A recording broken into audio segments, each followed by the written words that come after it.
Right now, our top tier gamers are making $100,000. We want to push that to $1 million. And so I think I can see potential. I can see, that doesn't mean you're going to live up to it, but I can see it and I can speak to it and I can try and get it out of you and put you in a position to be successful. We know gaming is bigger than any sport.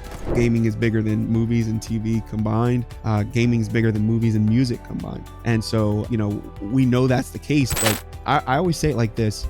Games are all pretty much the same skills with different graphics, right? And so the shooting games are really just hand-eye coordination and spatial awareness and understanding your opponent. Those are all real life skills. A lot of the older generation just doesn't speak, but they know what hand-eye coordination is. They know what pattern recognition is. They know what memorization is. They know what all those things are. And those are all the skills that are taught in gaming. Gaming is a very important part of the future. But finding the way to educate that next, the generation prior is just as vital. I've always been in like an Xbox. I always just loved Xbox. So like when we first started, a lot of the games were played on Xbox. No matter how big the biggest game is, I think Call of Duty is one of the biggest, right? And it's like, I think 20 or 200 million, let's say 200. Let's just say the bigger number, right? It's not even 1% of the gaming community.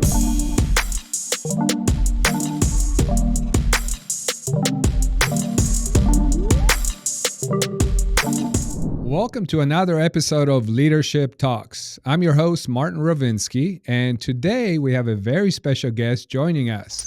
Titus Walker, the visionary founder and CEO of the Ultimate Endgamers League, UEL, is here to share his incredible journey from sales at Geico, or maybe started even earlier than that when he was 4 years old, to leading one of the most expensive multi-genre gaming platforms in the world. Titus is not just a leader in the eSports industry, he's a pioneer in transforming competitive gaming into a diverse and inclusive culture. Welcome to the show, Titus. Thank you so much for having me. That's an awesome intro. I appreciate that. Absolutely. You deserve it. Yeah, thank you. So, I joked about earlier in 4 years old. I know you started gaming with your dad when you were 4. So Mortal Kombat, I believe. But you do have an impressive background when it comes to work. You started in sales at Geico and moving through various roles before you decided to found UEL. Can you share how your experiences in sales and community management have shaped your leadership style and prepared you for your role as CEO? Yeah. I appreciate the research done too. I see you did your research. I mean, it made such a major impact that understanding first with Geico and sales. I mean, that helped me understand people and how to really sell the vision to people. Insurance is not an easy sale. I'd say the easiest part of it is everybody has to have it, but after that, it's pretty much everybody hates to buy it too, right? And nobody wants to keep it. So that was, learning how to accept a no over and over, a majority of the time was a really important lesson that I learned over there. And then, in community building and in real estate, once I got into that, I didn't recognize what it was teaching me, but it really did. It taught me how to position myself in the best possible way so that as soon as somebody is coming into my community, I have something to offer that person. One of the biggest issues you have when you're in like real estate development, which is what I was doing, is somebody walks in and you can't, it's not like a real estate agent. We weren't real estate agents. You couldn't just show them every house that's available. You had a specific amount of houses and you couldn't change the floor plans, right? So you had to sell them what you had, and you had to be able to position yourself correctly to make sure that, the people that were walking in the door, you had something for them, or you could sell them the vision enough to get them to have that emotional buy-in to purchase what it is that you are offering. That's awesome. And one of the standout aspects of UEL is its commitment to diversity and inclusion. How have you managed to create a league that not only focuses on competitive gaming, but also champions diversity and provides opportunities for everyone? Yeah, I think that a lot of the problems with diversity in gaming now is um, because the other leagues will say always have a focus on a single game. You're really only going to reach a certain community. I always say it like this: games are all pretty much the same skills with different graphics, right? And so using everybody has the same controller for Xbox, everybody has the same keyboard and mouse for a computer. It's the same skills. It's just different rules, different graphics, right? And so most people will gravitate to the skills that they already have or the ones that they already use in their daily life. And so you're playing games that speak to how you already operate. And so what that does is start to, even though it's meant to be like anybody can play and it's the language that everybody can speak, when you really narrow it down and say, okay, we're playing this game, then you eliminate all the other skills and the other types of people that play the other types of games and have those other types of skills. So you can't really create an inclusive or diverse league without first it being diverse in the type of games that you play. And so that has really been the focus since the beginning. And the reason why we have such a diverse setup in how we play, even how we play the games. We have 33 different games that everyone has to be able to play. And so if I'm playing you and you come in and you're, a shooting game player and I'm a sports game player. How did you know? Yeah. Well, I can normally pick them, but anyways, no, I don't know. I'm just, no, but if you are, and I'm a sports game player, I need your skills because I need you to teach me how to play shooting games, and you need my skills because I need to teach you how to play fighting games or sports games or whatever I play. Right. And so not only is it a situation where, diversity is happening, but then on top of that, it's celebrated, right? Like I love you because I need you to teach me something, right? I appreciate you because I need you to teach me. So it's, and vice versa, right? We both have things to offer each other. And so it creates this sense of community where, everybody really is collaborating and the community, I mean, our community is as good as it gets. It is top notch. Yeah, and I agree. I mean, you guys most recently updated your website. Looks great. Looks fantastic. Thank you. Yeah, looks awesome. But one component that really caught my attention is beyond video gaming, which, I mean, every kid has a dream, right? I want to be an eSports king. I'm going to make $1 million. And of course, parents are like, there's no money in gaming. Mm-hmm. But in addition to that, you offer something that I might be dumb and just haven't seen it, but you make it stand out. You're taking on the challenge of empowering a generation of these kids and offering them classrooms. And that includes courses like cybersecurity, computer game design. I mean, that's taking it to the next level. Where did that idea come from? So we actually have been, once we determined the different skills and we brought on a Dr. Elise and she has helped us improve our curriculum for the skills that are determined in gaming. Shooting games are really just hand-eye coordination and spatial awareness and understanding your opponent. Those are all real life skills.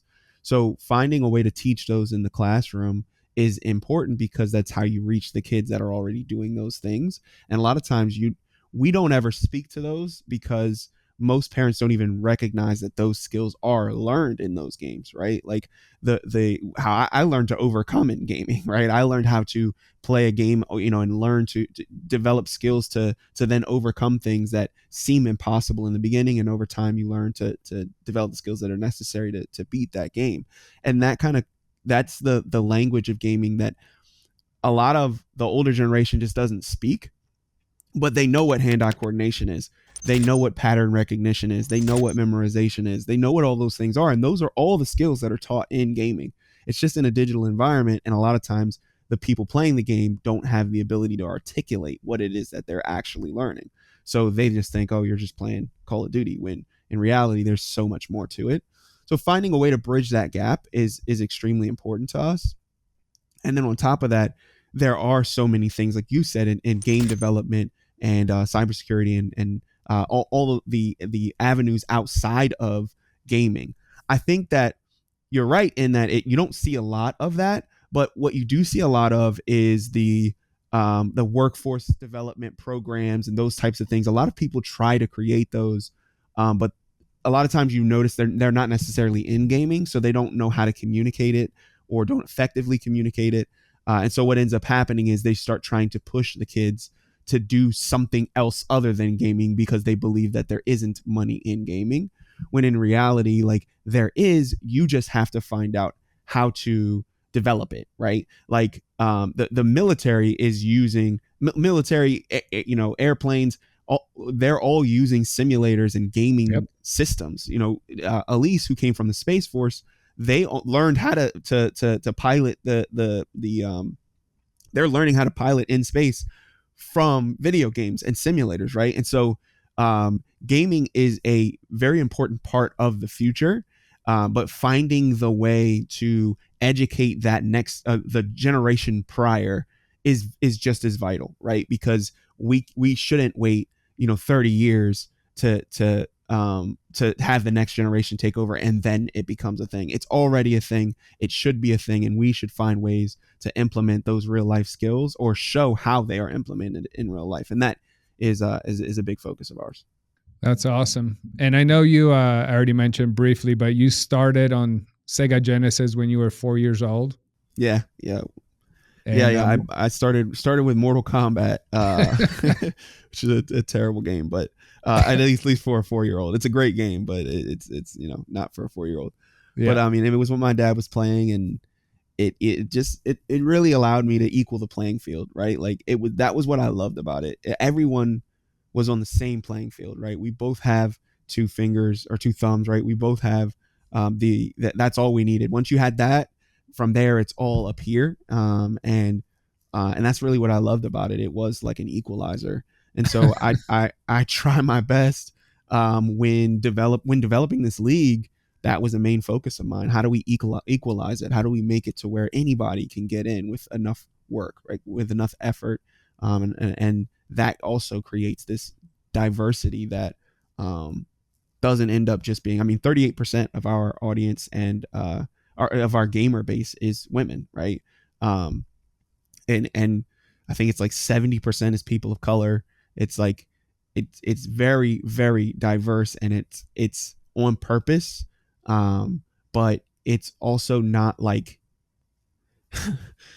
I don't it's not like we are just saying it. We're really doing it. We're not just pretending to champion it. It's something that we're doing by design.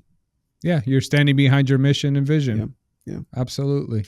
And when was it the first time you stepped outside of a console, or have you ever played on a PC or anything? I play, like, I've always gamed, but I've always been in like an Xbox. I always just loved Xbox. So like when we first started, a lot of the games were played on Xbox. Then I got educated by the community, and PCs were running smoother. And so we have a good mix, though. We have console games, PC games, mobile games. With our move into Africa, we're going to be bringing in a lot more mobile games as well. So, oh, that's awesome. That would be great. I obviously I'm a lot older than you are. My first game, I don't even know if you ever heard of it, but made by a company called Nova Logic, called Delta Force. I feel like I have heard of that, actually. Back in the day, I had a website, combatworld.com. I didn't create a league like you did, but I had quite a few events I hosted. And there were international, actually, tournaments, team tournaments. So Delta Force was like a team effort. So capture the flag, blah, blah, blah. So yeah, that sounds sick. I feel like I've heard of that. And are you still on the dev team, or is that like? No. So the only thing I do now, and I haven't played in quite a few months now, but I do jump on Call of Duty once in a while. Oh, yeah. Got it. That's my go-to. Got it. Okay. That's cool. Can you elaborate on your long-term goals for UEL and how you plan to continue breaking barriers and uniting people through the love of the game? Yeah, I mean, we've always stated that we were going to be in the Olympics. I think that we're really the only obvious, or the only, we'll say, true path forward for the Olympics. I mean, the way they're structuring it, Olympics is only every 4 years, so by in 4 years a game is dead, right? It may be great when you first announce it, but Yeah. then you're going to have all these people training and practicing and all that stuff like that, and on that fourth year nobody will play that game anymore because it's kind of irrelevant. That's the funny part of gaming, is that it evolves so quickly with technology. And so a 4-year-old game is like, that's an old game, right? Like that's like next, like, a 6-month-old game is an old game right now. So no, I think Olympics for sure. I think we will continue to expand into other states, and expand and add new teams to the league. Well, I know we're doing that. Our goal is to continue to push the envelope in how much we're paying players to participate. And so right now, our top tier gamers are making $100,000. We want to push that to $1 million. And so we just want to keep pushing that envelope and showing what's possible. I mean, we know gaming is bigger than any sport. Gaming is bigger than movies and TV combined. Gaming is bigger than movies and music combined. And so, we know that's the case, but that's gaming as a whole, right? And so we have to put together something that really speaks to gaming as a whole in order to capture gaming as a whole, right? Instead of, we pick one game and then that one game is not all of gaming. So it is not bigger than movies and music. It is not Yeah. bigger. There's no game that is bigger than movies, so no matter how big the biggest game is, I think Call of Duty is one of the biggest, right? And it's like, I think 20 or 200 million, let's say 200, let's just say the bigger number, right? 200 million gamers playing it. That's still a small, very small population of gamers.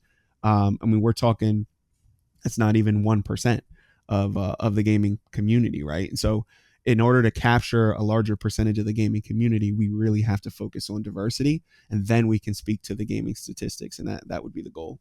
Awesome. And I know you run UEL, or at least I think I do. You can correct me. But you run it in seasons, and you're on season 9, starting in like 130 days or something.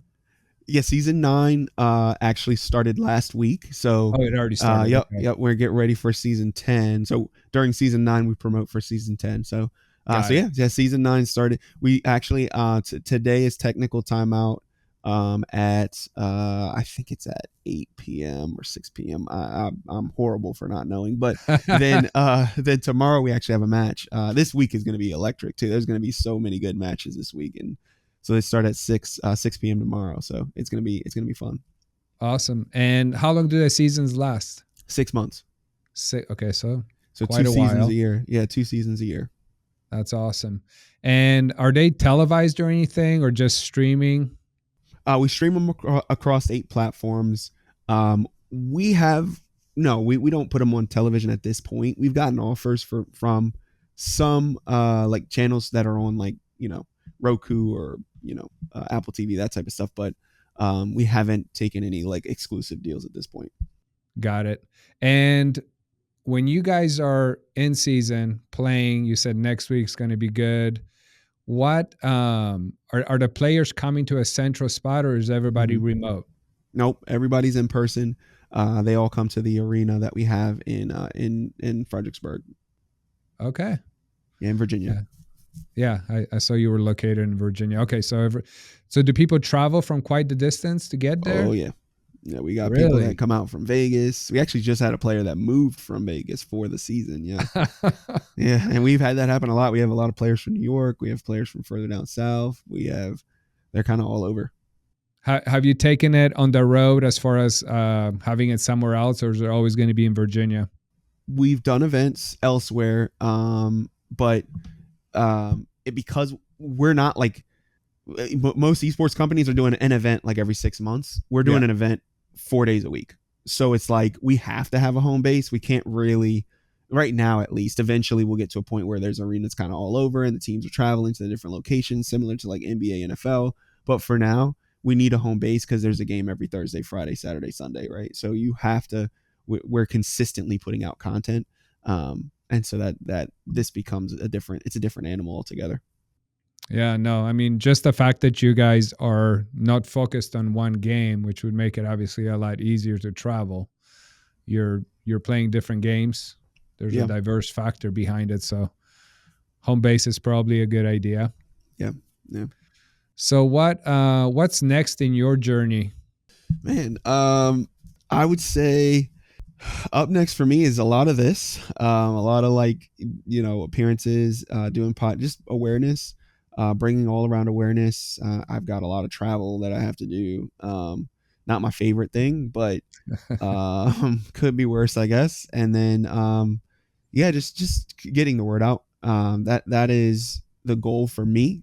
We have a really good team. Like our team is rock solid. So there's a team that manages the production side of it. There's a team that manages the education side of it. There's a team that manages, the hub side. There's a lot of different avenues of this business, and mine is simply just awareness right now. So that I did all the other stuff, and so this probably my least favorite of all the things that I've had to do, but I think I've been told I'm good at it, so I'll keep doing it. Yeah, just keep smiling and keep doing it. Exactly. when Exactly. it when it comes to partnership, I know you guys have a lot of partnerships. I'm guessing some of the money comes from partnerships too, and advertising. And is Uh, that on your shoulders? Less than 5% of it. We have a partnership and marketing team, but less than 5% of our revenue comes from that. So, yeah, Oase and Kevin there and Brandon there are. So we have our CMO, our our CMO, our partnerships person, and then Jimmy actually handles all of our developer relationships as well. So we have a team that does it. Awesome.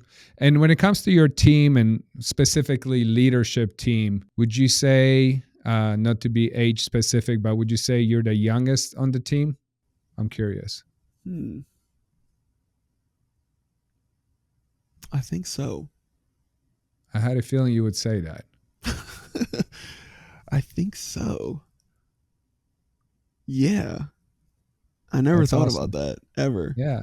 Well, it's a good thing. I was just curious. I don't put age with experience. You can Yeah. be super young and you've gone through hell and you got tons of experience. So, yeah, that's not always a factor of experience. But how do you work on your leadership as far as like with all the different leaders? I mean, do you have a specific pattern? Do you think you have a specific leadership skill set that you bring to a table that works, or you just Mr. Positive, go get it done?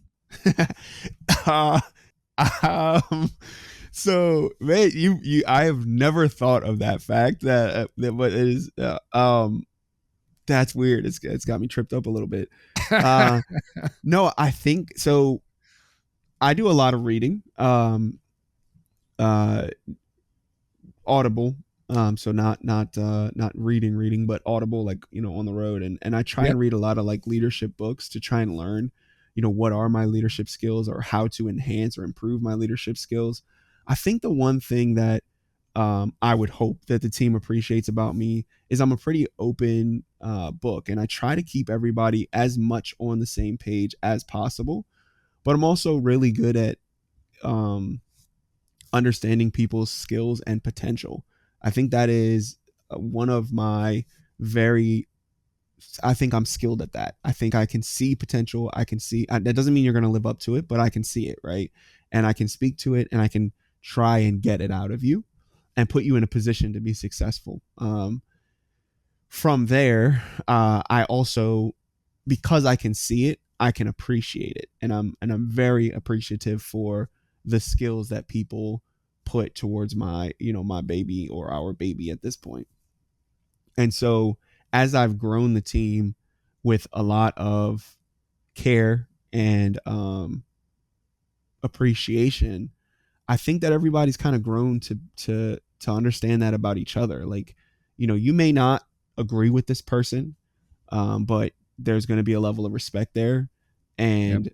and you're going to understand that I don't know everything, you don't know everything, and it's important that we don't know everything and that we understand that, because if we know everything, we're of no value in a sense, like, right, like, or they're of no value. So it's important for them to understand their value by you treating it as you don't know anything, right? Like, even if you know a little something, it's like, this is your department, help me understand. And I may know a little, or I may think I know a little, but in reality, it's their job to know more. And so there's no threat there if they do, right? And so um I don't know, I guess that would be the answer to that question, if I yeah. I love the answer. So I almost felt like I was speaking in your shoes. Yeah. Yeah. Well, Yeah. Transparency and openness, and they're all human, right? So if they make a mistake, it's okay. Let's yep. just learn from it. Let's not keep doing the same thing.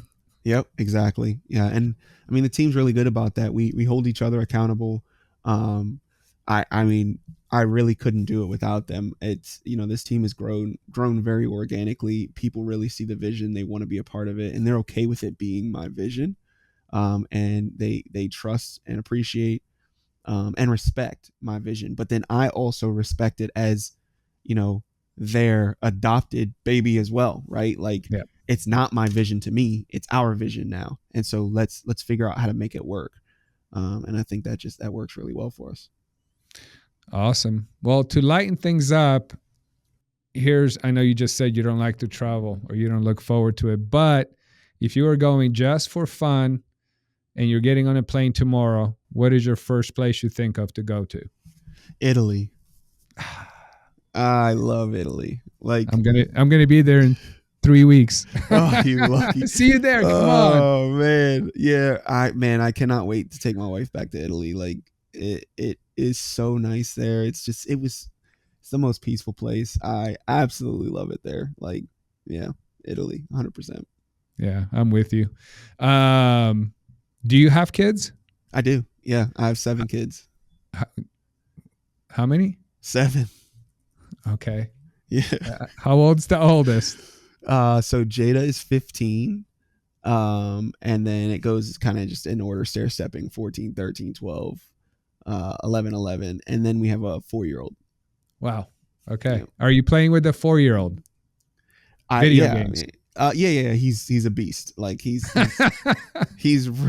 actually really good. I mean, he's beaten Mario Odyssey when he was like 2 years old. Oh my God. Yeah, he's a beast. They're all really talented. I mean, they don't all enjoy video games at the same level, but Mason actually just joined the league, so he's now a professional gamer. He got drafted to the Blaze, so he's playing with them, and he's been labbing. He's been practicing a lot. I'm really proud of the fact that he's taking it seriously, and I'm trying to teach him how to be a professional and set it up, because it's more than just about the game. There's so much more to it. So I'm trying my best, to teach him as much as I can with the limited time I have. But no, it's it was created for them. Like, we legitimately built this out for them. They were at the age of 5 years ago. So, Jada's 10 years old at the time, and, they all really enjoyed playing video games with me. And so it was like, oh, let's build like an arcade, like a family fun arcade where other people can take their kids, and being in real estate, it's like, okay, well, who's our competition and what do we need to look at? And I'm looking at positioning, and, and then that turned into, okay, we need to create something that's going to draw people in to come back. Right. Cause they can come once, but that doesn't do us any good if they don't come back. And so we created the league, and it's gone from there. That's awesome. Yeah. Just one little idea to the next big league. Yeah, exactly. That's incredible. So if you could have dinner with a person, past or present, who pops in mind? Dana White. Dana White. Yeah, for sure. Like, he's like the GOAT to me. I mean, I don't watch UFC at all. like it's just not my thing. But I've researched him so much, just because, like, when I was creating this league, I felt this like synergy on what he was saying and how he felt and how he built it. I mean, he's taken something that like you have boxing and wrestling and jiu-jitsu, all these different, styles of fighting, and you combine them all and you say, hey, duke it out. Who's the best, right? And all of those different styles of fighting didn't need him. The community didn't need him or didn't want him, right? Like it wasn't like there was huge viewership for it or a need for it. It was something that was like very much a want, and he had to trailblaze and convince people of its importance. And I feel like I'm doing the same. Like, the gaming community and the different genres of gaming, fighting, shooting, sports, they don't necessarily need this combination. But it's so much better and it's so much more entertaining, and it grabs so much more of an audience that it will improve the greater landscape of think about like what UFC did for jiu-jitsu, what it did for boxing, what it did for wrestling, what it did for all of these different, fighting styles. I think we do the same for gaming. It's just not recognized yet, and it will be. So that's awesome. Well, you might have to come out to Vegas to meet with him. So when you do, let me know. Awesome. You're in Vegas? Yeah, I'm in Vegas. Oh, man. I don't need a reason to come back to Vegas. Oh, man. Bring all your kids. Yeah. All right, cool. Anything else you want to share before I wrap this up? No. Check us out this week, every Thursday, Friday, Saturday, Sunday, every single week. So tune in. We're at UEL eSports.com. We actually stream to the website too, so you can just tune in right there. Awesome. Titus, thank you so much for sharing your insights and experiences with us today. Your journey from sales to CEO is truly inspiring, and your vision for UEL is shaping the future of esports in remarkable ways. For our listeners who want to stay connected with Titus and UEL, be sure to visit their website at uelesports.com and follow them on Twitter and Instagram at UEL Esports. Thanks again, Titus. Thank you. Thanks so much for having me. Thank you for tuning in to Leadership Talks. Don't forget to subscribe for more insightful conversations with industry leaders. Your support means a lot to us.